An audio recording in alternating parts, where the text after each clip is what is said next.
இன்றைய ஆட்சியாளர்களாலே கைது செய்யப்பட்டு இருக்கக்கூடிய நம்முடைய விளாத்திக்குளம் சட்டமன்ற உறுப்பினர் அன்புக்குரிய சகோதரர் மார்க்கண்டேயன் அவர்களை நேரில் சென்று நாங்கள் சந்தித்தோம். உங்கள் எல்லாருக்கும் தெரியும் இது எதனால் நடந்தது அப்படின்னு சொல்லுகிற பொழுது, கரூரில் ஒரு சம்பவம் கடந்த ஆண்டில் நடந்துச்சு. ஆனால் அன்னைக்கு கண்ணீர்லாம் யாரும் விடலை. இன்றைக்கி ஜனநாயகன் படத்தை பார்த்துட்டு அந்த கண்ணீர் விடுறாங்க பாருங்கள் அந்த அமைச்சர்கள்லாம்.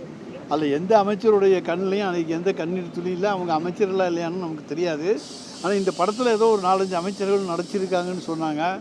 அதனால் இன்றைக்கு ஒரு திரைப்பட கொட்டகையாக கூடமாக, திரைப்படம் தயாரிக்கின்ற இடமாக நம்முடைய சட்டமன்றம் இருக்குது. இன்னும் சொல்ல போனோமேயானால் அங்கே முதலமைச்சராக இருக்கக்கூடிய ஒரு பேசிய பேச்சு என்ன என்பது நீங்கள் பார்க்கணும். அதாவது, நான் சட்டமன்றத்தில் பேச எழுத வெளியே போய், நாங்கள் எங்கே வெளியே போகிறோம்? நாங்கள் உள்ளே தான் இருக்கோம். அதே நேரத்தில் சில குற்றச்சாட்டுகள் வருகிற பொழுது சட்டமன்றத்தில் எதிர்க்கட்சிகள் வெளிநடப்பு செய்வதற்கு எதிர்க்கட்சிக்கு முழு உரிமை உண்டு. எப்போ வேணாலும் வரலாம், நாங்கள் சட்டமன்ற உறுப்பினர் எப்போ வேணாலும் போகலாம், அது எங்களுடைய தனி உரிமை. அதனால் எங்களுடைய கட்சியினுடைய உரிமை என்பது எங்களுக்கு எதிரான பிரச்சாரங்கள் வருகிற பொழுதோ அல்லது கருத்து கூற மறுக்கின்ற பொழுதோ வெளியேறுகிற உரிமை, வெளிநடப்பு செய்கின்ற உரிமை உண்டு. ஆனால் என்ன சொன்னார் முதலமைச்சர்? நான் அடுத்து சட்டமன்றத்தில் பேச எழுகின்ற பொழுது பேரவைத் தலைவர்கிட்ட இந்த மாதிரி நம்முடைய சட்டமன்றத்தினுடைய வாயில் கதவுகளை எல்லாம் மூடிவிடுங்கள் என்று சொல்லிவிட்டு பேச போகிறேனார். அது நியாயமா? அது உரிமை மீறல் இல்லை, செயல் இல்லையா? நாங்கள் சட்டமன்றத்தில் நான் உறுப்பினராக உட்கார்ந்துருக்கேன், நான் வெளியே போகக்கூடாதுன்னு கதவை சாத்திக்கிட்டு தடுக்கிறதுக்கு யாருக்கு என்ன உரிமை இருக்கிறது? அப்போ அந்த சபாநாயகர் ஒருதலை பட்சமாக செயல்படக்கூடிய ஒரு சபாநாயகராக இருக்கிறாரா? இன்னும் அதெல்லாம் இனிமேல் நடக்கிறத தான் பார்க்க போகிறோம். ஆனால் அவர் நிச்சயமாக அப்படி தான் இருப்பார். அவரை பொறுத்த வரைக்கும் வேறு எதுவும் தெரியாது. கடைசி காலத்தில் கிடச்சிருக்கிற வாய்ப்பு. ஏன்னா பல காலங்களாக காத்திருந்தார். எப்படி அவங்க தலைவர் சொல்லுவார், ஓடு மீன் ஓட ஒரு மீன் வருமளவு வாடி இருக்குமா கொக்குன்னு, அதுபோல இருந்தவர் தான். இன்றைக்கி இவர் வாடி இருக்கார், கொக்கு வரலைன்னு வாடி இருக்கார். வேறு ஒன்றும் கிடையாது. பெரிய கொக்கு கிடைக்கல தான் இந்த மாற்றத்தினுடைய புரிதலை தமிழ்நாட்டு மக்கள் புரிந்து கொள்வார்கள் என்பதை நான் தெரிவித்துக்கொள்ள கடமைப்பட்டிருக்கின்றேன். இன்னும் சொல்ல போடுவேனா, இன்றைக்கி நாங்கள் அவர் இங்கே என்ன சொல்கிறாங்க, ஒரு 2-3 மீம்ஸ் போட்டிருக்காங்க. ஒருத்தர் டிடிசிபியில் சொல்கிறார், நான் ஃபண்டு கொடுக்கறது இல்லை அப்படின்னு. யார்? நாங்கள் எங்கள்கிட்ட யார்கிட்டையாவது ஃபண்டு கொடுத்தாங்களா? அவன் இஷ்டப்படி கதையை விட்டுக்கிட்டு போனால் அதுக்கெல்லாம் நாங்கள் பொறுப்பாக முடியுமா? அவன் ஓமனி பஸ்ஸுக்கு நான் 5 லட்ச ரூபா கொடுக்கலைங்கிறா. அடுத்து இன்னொருத்தன் ஒவ்வொருத்தரும் ஒரு மாதிரி சொல்லிட்டு போகிட்டு இருக்காங்க. ஆனால் பள்ளிக்கூடத்துக்கு நாங்கள் பணம் கொடுக்கல அப்படிங்கிறான். ஆனால் இதையெல்லாம் சேர்த்து வச்சு ஒட்டு மொத்தமாக வாங்குற வழி ஆதவ அர்ஜுனாவுக்கும் தெரியும், விஜய்க்கும் தெரியுங்கிறது எங்களுக்கு தெரியும். அதனால் அது ஒன்றும் மக்களை காப்பாற்றுகிற அரசோ மாற்றம் தருகின்ற அரசோ கிடையாது. இது ஜனநாயகன் படத்தை போல் அமைச்சர்கள்லாம் சினிமா பார்க்கலாம், வேடிக்கை பார்க்கலாம், அப்படிப்பட்ட அரசு தான். எனவே இன்றைக்கு அரிசி விலை என்ன விற்கிறது?